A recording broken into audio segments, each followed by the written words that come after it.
इस देश के अंदर जब से भगवान राम अयोध्या में मुस्कुरा रहे हैं, यशस्वी प्रधानमंत्री के नेतृत्व में देश भर में सांस्कृतिक अनुष्ठान का पर्व चल रहा है और ये मां नर्मदा का किनारा है और मां नर्मदा के किनारे महेश्वर भी आता है।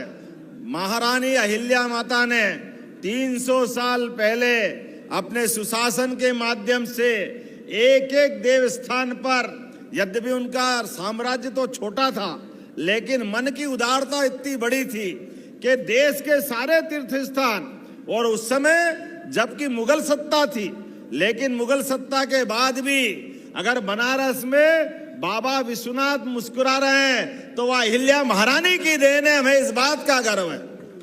लेकिन कल हम दोबारा एक निर्णय कर रहे हैं। हमारे खिलाड़ी भी जानते हैं समाज में नशाखोरी की आदत, खासकर शराब से परिवार के परिवार बर्बाद हो जाते हैं। ये बहुत बड़ा कष्ट है, सामाजिक बुराई आती है। हमारे लिए हमने संकल्प लिया है, हमारी सरकार के माध्यम से 17 अलग अलग धार्मिक नगरियों में हम शराबबंदी करने की घोषणा कर रहे हैं। अगले समय से सारी दूर, कोई देसी नहीं, कोई विदेशी नहीं, सभी प्रकार की धार्मिक शहरों के अंदर शराब की दुकानों में ताले लगाए जाएंगे।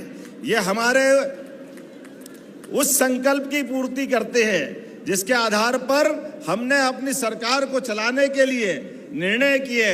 मुझे इस बात की प्रसन्नता है, हमारे माननीय मंत्री प्रहलाद सिंह जी के पास पंचायत ग्रामीण विकास के साथ साथ मां नर्मदा की परिक्रमा पथ के विकास का काम भी आपको सौंपा है और इस आधार पर जोरदार अभिनंदन करें।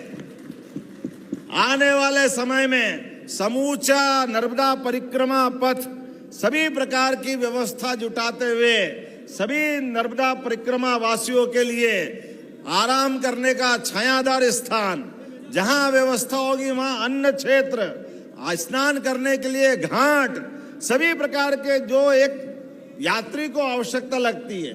हमारी ये गौरवशाली परंपरा है मां नर्मदा की परिक्रमा।